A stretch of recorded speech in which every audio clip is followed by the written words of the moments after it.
क्या होती है, उससे दिक्कत सबसे इंपॉर्टेंट क्या होती है कि पेशेंट को जब ये स्ट्रोक होता है तो ना ही केवल और केवल पेशेंट सफर करता है, मतलब केवल और केवल पेशेंट की डिसेबिलिटी नहीं होती, बल्कि उससे उनकी family burden, medical burden, financial burden और ये सारी चीजें इफेक्ट होती है। तो दैट इज द रीजन कि स्ट्रोक हमारे लिए बहुत मायने रखता है। स्ट्रोक की इसीलिए हम लोग चर्चा करते हैं, इसीलिए हम कोशिश करते हैं कि लोगों को अवेयरनेस, जागरूकता पैदा कर सके कि क्यों हमारे लिए स्ट्रोक का जानना, ट्रीटमेंट क्यों हमारे लिए बहुत इंपॉर्टेंट है।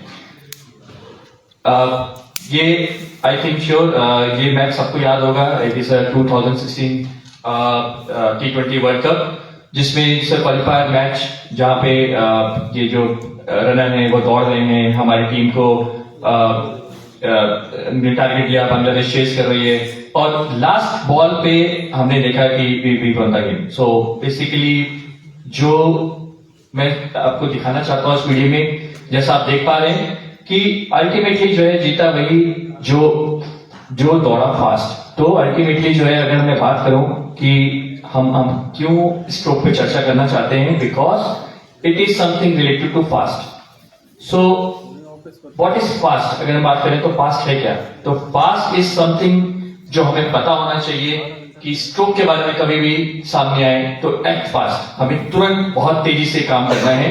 और एक बहुत स्पेशल चीज फास्ट की एक और भी चीज है कि हमारे लिए बहुत सरल भाषा में फास्ट से ये भी पता चल जाता है कि पेशेंट के स्ट्रोक के सिम्टम्स क्या क्या हो सकते हैं। अगर मैं फास्ट को अगर मैं तोड़ के बताऊं तो एफ जैसे होता है चेहरा, फेस। अगर किसी को चेहरे में, आधे चेहरे में सुनपन या टेढ़ापन दिखे तो वो स्ट्रोक का सिम्टम हो सकता है। ए का मतलब आम, अचानक से अगर बाजू में सुनपन आ जाए, कमजोरी आ जाए तो वो स्ट्रोक का सिम्टम हो सकता है। एस का मतलब स्पीच, अचानक से बोली में कमी आ जाए, लड़खड़ाहट होने लगे तो वो स्ट्रोक का सिम्टम हो सकता है। टी का मतलब तुरंत उसी टाइम पे हमें रश करना चाहिए एक स्ट्रोक रेडी हॉस्पिटल में। जी हाँ भाई, स्ट्रोक रेडी हॉस्पिटल बहुत इंपॉर्टेंट होता है। तो एक स्ट्रोक रेडी हॉस्पिटल वो हॉस्पिटल है जहां पे 24/7 हमारे पास रेडियोलॉजिकल चाहे वो सिटी हो, एमआरआई की फैसिलिटी हो, ताकि पेशेंट को तुरंत ईआर में, इमरजेंसी में पेशेंट पहुंचे और तुरंत उसको डायग्नोज किया जा सके स्ट्रोक, तुरंत न्यूरोलॉजिस्ट की अवेलेबिलिटी हो और तुरंत न्यूरोलॉजिस्ट देख के उसको डिसाइड कर पाए कि इसको ट्रीटमेंट देना है, उसको ट्रीट कर सके कुछ दवाइयों से।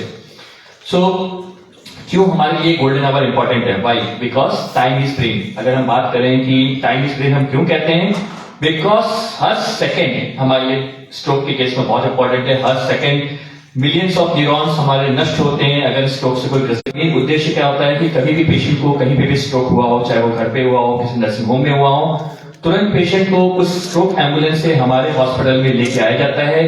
Patient through out the time जब वो हॉस्पिटल में आ रहा है, जब वो एम्बुलेंस में है, तो उसकी 5G नेटवर्क के थ्रू हम पूरा उसको ऑडियो वीडियो विजुलाइज कर पाते हैं।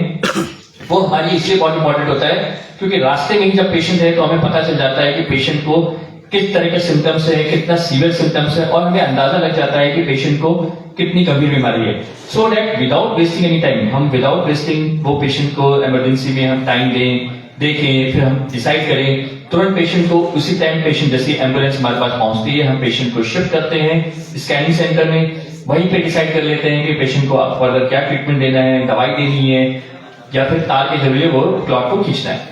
आज वेरी प्राउडली के अनाउंस हम लोग जो है एक और गेम चेंजर प्रोग्राम लॉन्च कर रहे हैं मैरिंगवेश हॉस्पिटल में, that is a strokologist program. Strokologist program जो है that is a hub and spoke model. ये स्ट्रोकोलॉजिस्ट प्रोग्राम क्यों हमने डिसाइड किया करना, जैसा मैंने बताया हम सब मिलकर काम कर रहे हैं। हमने जो है स्ट्रोक पेशेंट्स को ट्रीट कर रहे हैं, हमारी अपनी सेंटर है, we are comprehensive stroke ready hospital.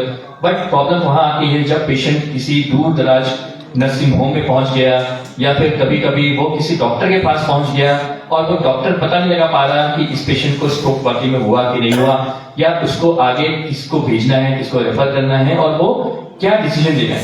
सो इस स्ट्रोकोलॉजिस्ट प्रोग्राम में एक जो हम हब एंड स्पोक मॉडल शुरू कर रहे हैं, उसमें हम लोग एक टीचिंग प्रोग्राम हम लोग बेसिकली स्टार्ट कर रहे हैं। उस टीचिंग प्रोग्राम का उद्देश्य ये है कि हम जो पेरिफेरी में हमारे डॉक्टर्स हैं, चाहे वो डॉक्टर्स किसी तरीके के भी हो, चाहे वो MBBS हो, MD हो, BMS हो, जिस तरह के डॉक्टर्स हैं, उनको हम अपने हॉस्पिटल में बुला के बैचेस में ट्रेन कर रहे हैं और ट्रेन करने के बाद कुछ ग्रुप ऑफ बैचेस में बुलाएंगे, हम उनको प्रॉपर सर्टिफिकेट प्रोवाइड कर रहे हैं ताकि उनको सर्टिफाई कर सकें कि हाँ वो पूरी तरीके से इक्विप्ड हो गए हैं, पूरी तरीके से ट्रेंड हो गए हैं एक स्ट्रोक पेशेंट को कैसे आइडेंटिफाई करना, एक स्ट्रोक पेशेंट को क्या फर्स्ट एड देना और स्ट्रोक पेशेंट को कैसे टाइमली रेफर करना। तो ये स्ट्रोकोलॉजिस्ट प्रोग्राम एक नेटवर्क प्रोग्राम है जो हम लोग अपने फर्स्ट टाइम इन एनसीआर में लॉन्च कर रहे हैं अपने हॉस्पिटल में। आज तक नॉर्थ इंडिया में स्ट्रोकोलॉजिस्ट प्रोग्राम तो लॉन्च नहीं हुआ था, बट पेरिडो Asia hospital is the first hospital to launch such strokologist program. और आइडिया यही है, उद्देश्य यही है कि मैक्सिमम टू मैक्सिमम डॉक्टर्स तक हम पहुंचे, डॉक्टर्स को प्रॉपर तरीके से हम उनको अवगत करा सकें। ऑब्वियसली सारे लोगों को पता होता है कि स्ट्रोक क्या होता है, लेकिन और फाइन ट्यूनिंग कि कैसे हम जल्द से जल्द पेशेंट को एक प्रॉपर स्ट्रोक रेडी हॉस्पिटल में, कॉम्प्रिहेंसिव स्ट्रोक हॉस्पिटल में हम भेज पाए। इसके साथ साथ जब पेशेंट को हम वो डिसाइड कर पाते हैं कि हाँ स्ट्रोक है, तो कैसे नेटवर्क के थ्रू ही 5G एम्बुलेंस के थ्रू पेशेंट को हमारे हॉस्पिटल में लैंड अप करा सके। सो जैसे मैंने इस ग्राफ में दिखाया है मॉडल में कि पेशेंट अगर कोई आता है, स्पोक सेंटर मतलब कोई ऐसा नर्सिंग होम जहां पे पेशेंट जा रहा है वो हमारे लिए एक स्पोक सेंटर है। तो जैसे हम कहते हैं hub and spoke, hub and spoke का मतलब ही होता है हब है और बहुत से स्पोक्स हैं। तो उसी स्पोक सेंटर में अगर पेशेंट पहुंचता है, डॉक्टर्स वहां पे रियलाइज कर लेते हैं कि हाँ इसको स्ट्रोक हुआ है, फर्स्ट एड दे देते हैं, तुरंत 5G एम्बुलेंस को कॉल करके वो पेशेंट को 5G एम्बुलेंस के थ्रू हमारे हॉस्पिटल में ट्रांसफर कराते हैं। In the mean time only हमें पता चल जाता है कि पेशेंट की सीवियरिटी कैसे है। हमारे हॉस्पिटल में पेशेंट पहुंच रहा है because we are like a hub centre, comprehensive stroke centre, तुरंत पेशेंट का स्कैन कर रहे हैं, तुरंत उसका ट्रीटमेंट शुरू कर रहे हैं। So spoke centre training and recognition जो हमने ये स्ट्रोकोलॉजिस्ट प्रोग्राम में शुरू किया है, मतलब ऐसे सेंटर्स को पिक करना, डॉक्टर्स को ट्रेन करना, so that timely stroke patients को हम लोग डिसाइड कर पाए कैसे हमें ट्रेन कर, कैसे हमें डिटेक्ट करना है और कैसे हमें इस पर ट्रीटमेंट करना है। So first time to announce proudly we are starting the strokologist program in NCR. कल 24 नवंबर को हमारा फर्स्ट स्ट्रोकोलॉजिस्ट प्रोग्राम हो रहा है नीमा ग्रुप ऑफ एसोसिएशन के साथ। इस प्रोग्राम के स्टार्ट होते ही we are the first in North India to start this strokologist program and I am sure ये ऐसा प्रोग्राम होगा that will be like a game changer, because हर महीने हम लोग इसको स्ट्रोकोलॉजिस्ट प्रोग्राम को कंटिन्यू रखेंगे। एक महीने में एटलीस्ट एक बार हमारी कोशिश रहेगी कि ग्रुप ऑफ डॉक्टर्स अलग अलग एसोसिएशन को उनको हमारे हॉस्पिटल में बुला के उनको प्रॉपर जो सीरीज ऑफ हमने लेक्चर्स रखे हैं ताकि हम पेशेंट को ट्रीट कर सकें, डायग्नोज कर सकें, उसको प्रॉपर तरीके से क्या फर्स्ट एड देनी है, कैसे हम नए तरीके से अवगत करा सकें और कैसे हम एक कॉम्प्रिहेंसिव स्ट्रोक सेंटर पे शिफ्ट करा सकें। तो ये सारी की सारी तकनीक स्ट्रोकोलॉजिस्ट प्रोग्राम में आएगी जिससे हम पेशेंट को एक बेटर तरीके से उपचार दे सकें। सो अगर एक बार पेशेंट हमारे हॉस्पिटल में आता है तो जैसे मैंने बताया कि हमारा एक कोड पास एक्टिवेट